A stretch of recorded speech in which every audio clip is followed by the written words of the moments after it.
বিসমিল্লাহির রহমানির রহিম। আসসালামু আলাইকুম। তো আজকে আমার জন্মদিন, তোমরা অনেকে জানো। আর ভিডিওটা তো অনেক দিন পরে যাচ্ছে। আর যখন জন্মদিন যেদিন ছিল সেদিন সবাই আমাকে উইশ করছো, সবাই আমাকে অনেক অনেক অনেক অনেক ভালোবাসা দিছো। তো আমি সবাইকে ধন্যবাদ জানাই ভিডিওর মাধ্যমে। আমার তরফ থেকে অনেক অনেক ভালোবাসা রইলো তোমাদের সবার জন্য। আর সবাইকে ট্রিট দিতে চাই, সেটা আমার বাসায় আসতে হবে। আমি তোমাদের ওখানে যে কার কোথায় যে দিব বলো, তোমাদের সবাইকে আসতে হবে আমাদের বাসায়। অবশ্যই অবশ্যই সবাইকে অনেক কিছু রান্না করে অন্তত পক্ষে নিজের হাতে খাওয়াতে পারবো। আর আমার তো মাটির চুলা আছে, মাটির চুলা রান্না করে তোমাদের সবাইকে খাওয়াবো। আর তোমাদের কেক দিয়ে ভিডিওটা শুরু করলাম, আর অবশ্যই সন্ধ্যার পরে। আর কেক দেখলে কেকটা এই মাত্র মেয়ের বাবা আমাকে সারপ্রাইজ হিসাবে দিল। আমি কিন্তু জানতাম না, কেননা মেয়ের দাদু তো অসুস্থ, এখন অবশ্য আমার বাসায় আছে। তবুও তোমার অসুস্থ, সে কারণেই না আমি বিশ্বাস করো একদমই ভাবিই নাই। এদিকে দেখো, ভাবি নাই বলে ননদের ছেলেও ঢাকা থেকে কেক পাঠিয়ে দিছে, সেও কেক পাঠাইছে। দেখো মামি লেখা আছে, অবশ্যই দেখে বুঝতে পারতেছো যে এটা ননদের ছেলে দীপ কেকটা পাঠাইছে। আর ওইটা হচ্ছে মেয়ের বাবা নিয়ে আসছে। তো হঠাৎ করে দুইটা কেক সারপ্রাইজ হিসেবে আসার পরে তো আমি ভীষণ খুশি। তো ভীষণ খুশির চেয়ে বেশি শান্তি লাগছে, কেননা এত ঝড়ঝাপটার মাঝেও ওদের সবার মনে আছে আমার জন্মদিনের কথা। এটাই হচ্ছে ব্যাপার। আর দেখো, আমার প্রাণের সখাকে নিয়ে আমি ভিডিও করতেছি।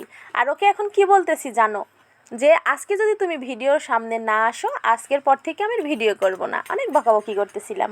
আর ভিডিও না করলে যে আমি রাগ করে থাকবো, সঙ্গে কথা বলবো না, সে কারণে কিন্তু ভিডিও করতে রাজি হয়েছে। মানে ভিডিও করব না তার জন্য যে ওর আবার আপত্তি আছে না, ভিডিও করতে হবে এরকমটা কিন্তু না। আমি ভিডিও না করতে পারলেও তো আবার রাগ করে থাকবো। তো আমাকে থামানোর একটাই কাজ, সেটা হচ্ছে মোবাইলের সামনে এসে সুন্দর করে দাঁড়ানো। তো সেটাই করলো।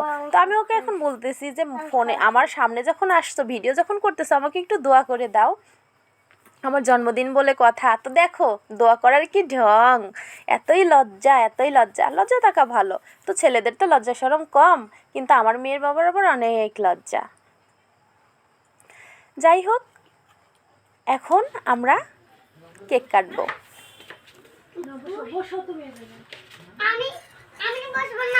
আমরা দুজন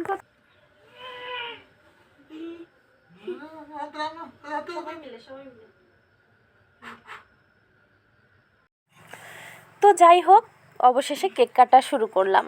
আর আমার সবচেয়ে সুখের একটা কথা তোমাদের বলি, আজকে রাত্রে 12টার সময় আমার 2 মেয়ে এবং ননদের ছেলে 3জন ব্যক্তি আমাকে উইশ করছে ঠিক 12টার সময়। আমি ভীষণ খুশি এ কারণে, যেটা 3জন আমাকে উইশ করছে। আমার অনেক ভালো লাগছে বিষয়টা। তো যাই হোক, অনেক আনন্দ ছিল মনের মধ্যে। কিন্তু কেক কাটবো এটা ভাবি নাই। প্রত্যেক বছরই কেক কাটা হয়, কিন্তু এই বছরটা ভাবি নাই। শ্বশুর তো অসুস্থ অনেক বেশি, তো কেন বেয়াদবের মতো এটা আশা করব, এটা কখনো আশা করি নেই। যদিও আমি বেয়াদব বাড়ির বেয়াদব বউ, বেয়াদব বাড়ির না, ভালো বাড়ির বেয়াদব বউ, ভালো বউ তোর হতে পারি নাই। তো যাই হোক, আশা করছিলাম না, তবু অনেক কিছু হইলো, অনেক মজা হইলো। বিশেষ করে মেয়ের বাবার সঙ্গে ভীষণ মজা করছি, ভীষণ মজা করছি। আর মেয়ের বাবা তো এমনি ভীষণ ভীষণ রোমান্টিক, ভীষণ মজার একজন মানুষ। আসলে তোমাদের সামনে ক্যামেরাতে ওরকম বন্দি করি না, ওরকম আসলে একটু লাজুক টাইপের, তো ভীষণ লজ্জা পায়। এছাড়া কিন্তু অফ ক্যামেরায় ভীষণ মজার হাসি খুশি একজন মানুষ, সবসময় মানে মজা করতে পছন্দ করে আমার সঙ্গে, মেয়েদের সঙ্গে, মানে আমাদের সবাইকে নিয়ে, সবাই একসঙ্গে মিলেমিশে অনেক মজা করি আমরা, কিন্তু তোমাদের দেখানো হয় না। তো যাই হোক, আজকে যখন সুযোগ পাইলাম, ভাবলাম যে তোমাদেরকে একটু দেখাই দিই, তোমাদের সঙ্গে একটু শেয়ার করি, যে দেখো অনেক দুষ্ট, কিন্তু সেটা তোমাদের দেখাতে পারি না। এটাই হচ্ছে কথা।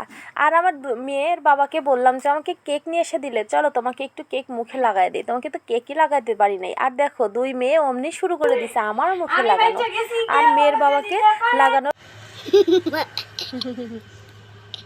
সুন্দরটা লাগছে।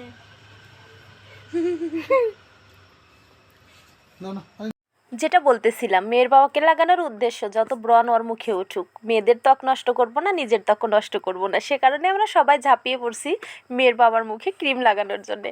আর মেয়ের বাবা কিন্তু ভাবো না যে রাগারাগি করতেছে, একদম না, বলতেছে তোদের মুখে লাগাবো, তোদের মুখে লাগাবো, এই বলে বলে মজা করতেছে। আর দেখো তার স্কিনে কত যত্ন, এর জন্য একটা ঠাস করে গালে একটা চিমটি কেটে দিলাম, যে এত যত্ন কিসের, তুমি কি আবার বিয়ে ফিটিয়ে করবে নাকি, সে কারণে মুখে ব্রণ উঠতে দিবে না। ক্রিমটা বারবার টিস্যু দিয়ে মুছতেছে।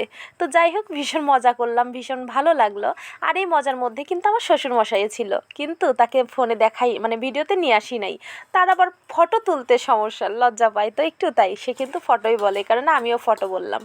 আর দেখো মেয়ের বাবাকে বারবার মার দিতেছি আর বলতেছি যে তুমি এত মোছামুছি করতেছো কেন, চেহারাটা সুন্দর রাখতে কি তোমার ভীষণ ভালো লাগে, বিয়ে সত্যি করবা কি না, মানে বারবার একই কথা বলতেছিলাম। তো যাই হোক, আমার জন্মদিনের ভিডিওটা তোমাদের কেমন লাগলো যদি ইচ্ছা করে অবশ্যই তোমরা জানিও। আর আমার তো ভীষণই ভালো লাগছে, ভীষণ আনন্দ পেয়েছি। বল